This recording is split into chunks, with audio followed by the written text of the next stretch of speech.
runner of the football. Right. I'm not saying he's Michael Vick or Lamar in speed, but he's a 4.5, so it's plenty fast enough. And he has very easy sort of pickup speed. He can hit top speed very quickly. Right.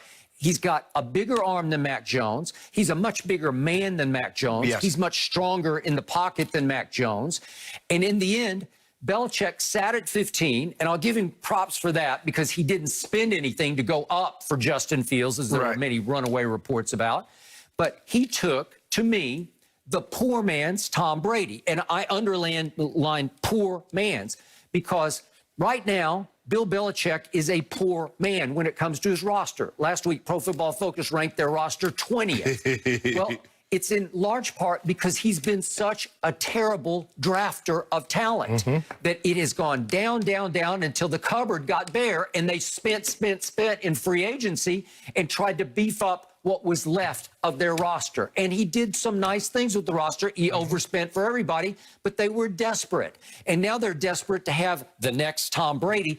And I feel sorry for Mac Jones. And I do think he's a tough kid because it was he chose to go to Alabama when they did have Tua and they did have Jalen Hurts. And obviously he just stepped right in and said, I can do this. Right. So I don't think he'll be overwhelmed by the pressure. But all of a sudden the spotlight is going to go off cam onto Mac Jones because Patriot Nation is going to say, we finally got our Brady. Correct. And remember, Brady's got everybody back next year in Tampa, so the pressure's only going to ratchet up on Mac Jones and Bill Belichick to live up to Tom Brady in New England, right? Yep. Okay, so in the end, this is what I love the most. We had Trey on yesterday. Right. But he's a film junkie. His father was a cornerback who played in the Canadian League and also the Canadian Football League and the World League at London Monarchs.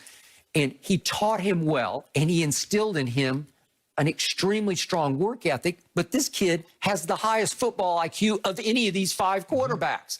Again, huge talent, big mind, lots of mental responsibility, chip on shoulder because the University of Minnesota, where he dreamed of playing, rejected him as a quarterback and said, no, you can play safety or linebacker. Right.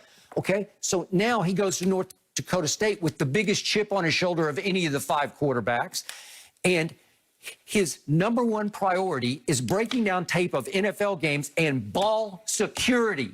What kid have you ever seen come out of college with ball security in his head as this is my number one priority? It's the essence of winning championships is ball security, right? You just cannot turn the football over. So what does he do in his first year starting for North Dakota State, which is the perennial, power in that FCS?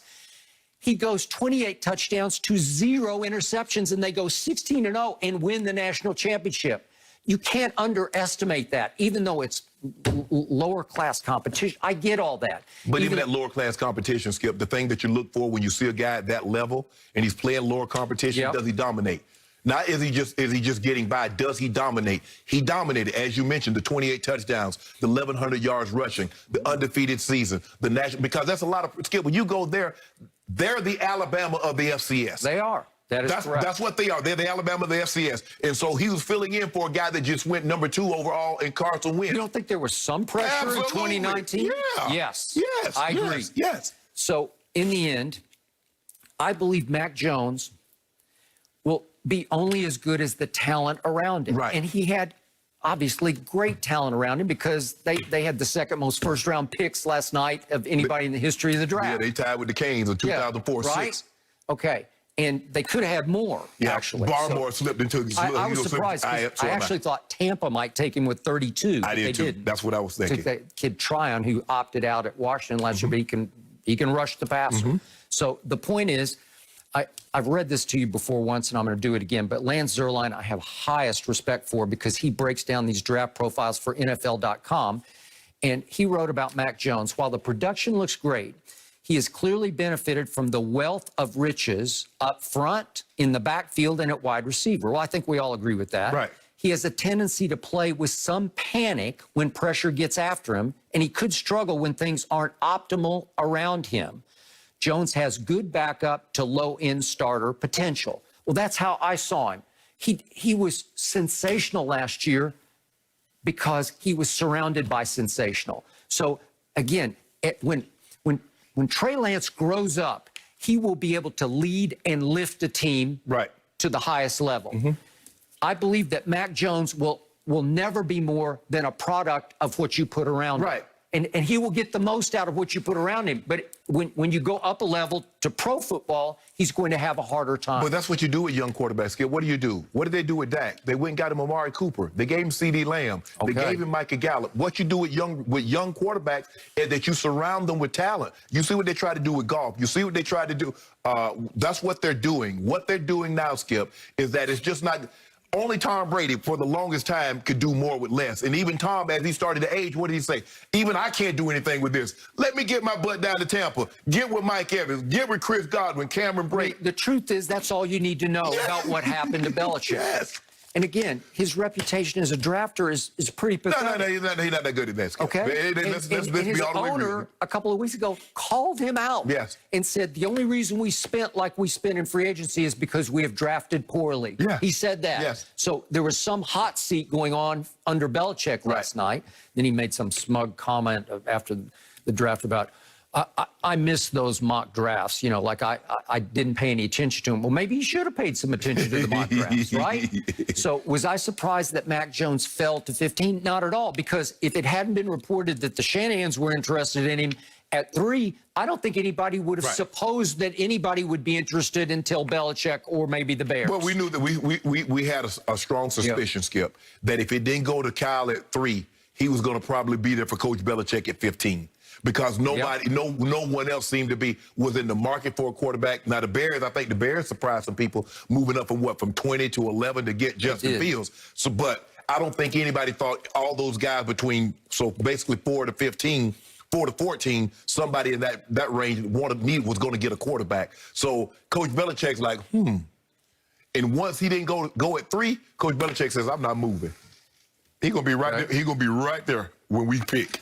Okay, so a story was reported yesterday that shocked me, that Kyle Shanahan and Belichick are do not invite him, that they're no longer close. What that happened? There's some animosity. I don't know, that they fell apart. I don't know why, but that meant that the Garoppolo back to New England was probably not that probable.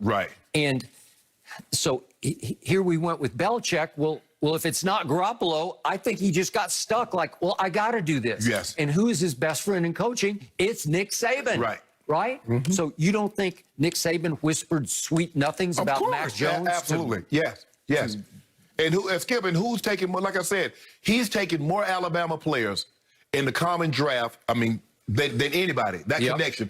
He has, 10 on his roster since 2010. You look at Hightower, and they took Cyrus Jones, and he loves Alabama players, Skip, because I think Coach Saban is a chip off of his block. He knows they're disciplined. He knows they're going to be well coached. He knows they're smart football players because they put a lot on your plate. They expect a lot of their players, and guess what? You can handle tough coaching. Because what is Coach Belichick? He's a very tough coach. What is Coach Saban? A very tough coach. So it meshes. It goes together. But Mac Jones, like I said, Skip, I love Mac Jones. I love the way the ball comes out of his hands. I love how he processes information. I love his accuracy. But what the really great ones can do in today's game is they can get off script. Skip, I don't know what's happening. Not go make a play. He's the guys that's probably in this draft, he's least likely to be able to go make a play, especially with his legs. All the other guys have outstanding legs. Justin Fields, Trey Lance might have some of the better legs. But when in Kyle's offense, Kyle believes that I can do the entire playbook, all 200 pages, and this kid will be able to absorb it and be able to go out there and implement it. That is correct. So John Lynch readily admitted last night that he made a call yesterday afternoon to Green Bay, just when all hell broke loose in Green Bay, that Aaron wants out. He said, I made a call just to see if there was anything going on. And according to Gutekunst, the Packers GM, they're just telling everybody who calls, we are not trading Aaron Rodgers. But to San Francisco's credit, they checked on that. To their credit, they said they considered signing Tom Brady a year ago. I think they should have done it because he would have gone home, obviously, to where he grew up in the Bay Area as a 49er fan. I think they missed the boat on that one. Yeah, we're going to talk about Aaron Rodgers in a minute. Okay. It's funny now how all in they seem to be on Aaron Rodgers once he told them he doesn't want to be there anymore. Okay. But Skip, with this situation, it's going to be interesting to see. I agree with you. I believe they're going to hold on to Jimmy G for at least a year. He's going to be the bridge. Now, that's not to say, because what we've seen from Jimmy G, he's missed 25 games in the last 3 years. So the likelihood of him playing a complete season isn't very good. Nope. But he might be healthy. But Kyle is looking at it like, when this kid is ready to play, whether it might be a situation like Tua and Fitzmagic. When they felt Tua was ready to play, maybe. No matter what the situation was, they inserted him. It could be exactly like that. Yep. Which was, what, halfway through?